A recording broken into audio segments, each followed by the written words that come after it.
এই রেসিপিটা আমার মনে হয় না কেউ খেয়েছে কিংবা আগে কখনো করেছে। হ্যালো এভরিওয়ান, আসসালামু আলাইকুম। আশা করি সবাই ভালো আছেন। আলহামদুলিল্লাহ আমিও খুব ভালো আছি। এখানে একদম গুঁড়া চিংড়ি আছে, একদম যেটা একদম গুঁড়া। তো এই চিংড়ি মাছগুলো আমি কিনে রেখেছিলাম, আমার হেল্পিং হ্যান্ড এগুলো বাঁচতেছে। সো আমি এখানে ভাবলাম যে আমি যে তরকারিটা রান্না করব সেটার মশলাটা কষিয়ে নিই। এখানে পেঁয়াজ, টমেটো, কাঁচামরিচ ভেজে নিয়েছি, তারপর একটু হলুদের গুঁড়া দিয়ে কিছুক্ষণ নাড়াচাড়া করব, মানে মশলাটা যাতে কালারটা সুন্দর আসে এই জন্য। এখানে আমি আর রসুন বাটা ইউজ করব, আদা ইউজ করব না, শুধু রসুন বাটা ইউজ করব।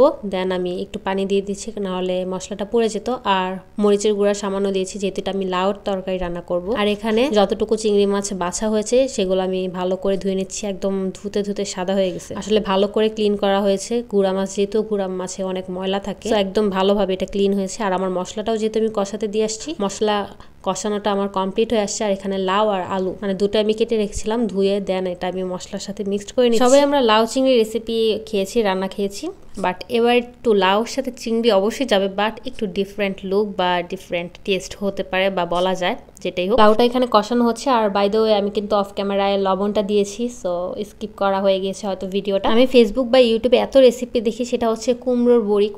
কুমড়োর বড়ির রেসিপি আমি কখনো খাইনি, কিংবা কুমড়োর বড়ি আমি চোখেই কখনো দেখিনি। এখানে আমি চিংড়ি মাছগুলো ব্লেন্ড করে নিয়েছি, মানে যেগুলো ধোয়া ছিল, আর পানি ভালোভাবে ঝরিয়ে নিয়েছি, তারপর হালকা একটা ব্লেন্ড করে নিয়েছি। তারপর এখানে হলুদের গুঁড়া, মরিচের গুঁড়া, লবণ, কাঁচামরিচ, ধনিয়া পাতা, পেঁয়াজ আর টমেটো দিয়েছি। তো চিংড়ি মাছের পেস্টের সাথে সব মশলাগুলো ভালো করে মিক্স করে দেন একটা ডিম ইউজ করেছি, তো এটাও ভালোভাবে মিক্স করে নেব। এখানে মাখানো শেষ হয়ে আসলে আমি অবশ্য চুলায় আগে থেকেই গরম তেল বসিয়ে রাখি, যাতে আমি বড়াগুলো ভেজে নিতে পারি। এগুলোকে আমি ছোট ছোট আকার করে বড়া ভেজে নেব, বা বড়ি যেটাই বলা হয় আর কি। তো এই তো সবগুলো এক এক করে আমি দিয়ে দিচ্ছি ডুবো তেলে। আমরা সাধারণত এটাকে চিংড়ি মাছের বা কুচো চিংড়ির বড়া বলে থাকি, বা এটা শুধুও খাওয়া যায়, কিন্তু আমি এটাকে একটু নতুন ভাবে আইটেম তৈরি করব। বড়াগুলো সব ভাজা শেষ হয়ে আসছে, আর আমি প্লেটে তুলে নিয়েছি। বড়া বলতে আমার কাছে ভালো লাগতেছে না, সবাই কিন্তু কুমড়োর বড়ি বলে, আমি না হলে এটাকে চিংড়ির বড়ি বলি। একটু ইউনিক ভাবে নাম দেওয়ার ট্রাই করছি। আর তো ট্রাই করে দেখলাম যে টেস্টটা ঠিকভাবে আছে কিনা, লবণ পারফেক্ট হয়েছে কিনা, সবকিছু পারফেক্ট হয়েছে। আর লাউ তরকারিটা আগে থেকে কষানো হয়েছিল, আমি ঝোলের জন্য পানি দিয়ে দিয়েছি।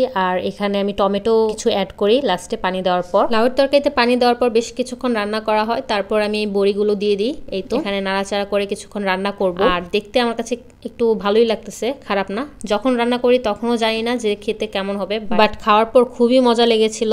আর এখানে আমি বোম্বাই মরিচ বা নাগা মরিচ যে যেটাই বলি না কেন, এটা আমি দিয়ে দিই। এখানে 3টা দেওয়া হয়েছে অবশ্য। মরিচগুলো তেমন ঝাল ছিল না, বাট স্মেলটা খুব সুন্দর আসছিল। এই তো এখানে আমি আবার ধনিয়া পাতা ছড়িয়ে দিই আর গোলমরিচের গুঁড়া দিই। প্রায় শেষ আমার রান্না, এটাই হচ্ছে আমার ফাইনাল লুক। আর ধনিয়া পাতা দিলে আমি জিরার গুঁড়াটা ইউজ করি না। এই সিম্পল রান্নাটা যদি কারো ভালো লাগে অবশ্যই বাসায় ট্রাই করবেন। আর এটা খুবই সিম্পল। ভিডিওটা যদি ভালো লাগে তাহলে অবশ্যই লাইক দিয়ে দেখে নেবেন। আর আজকের ভিডিওটা এই পর্যন্তই। সবাই ভালো থাকবেন, সুস্থ থাকবেন। আল্লাহ হাফেজ।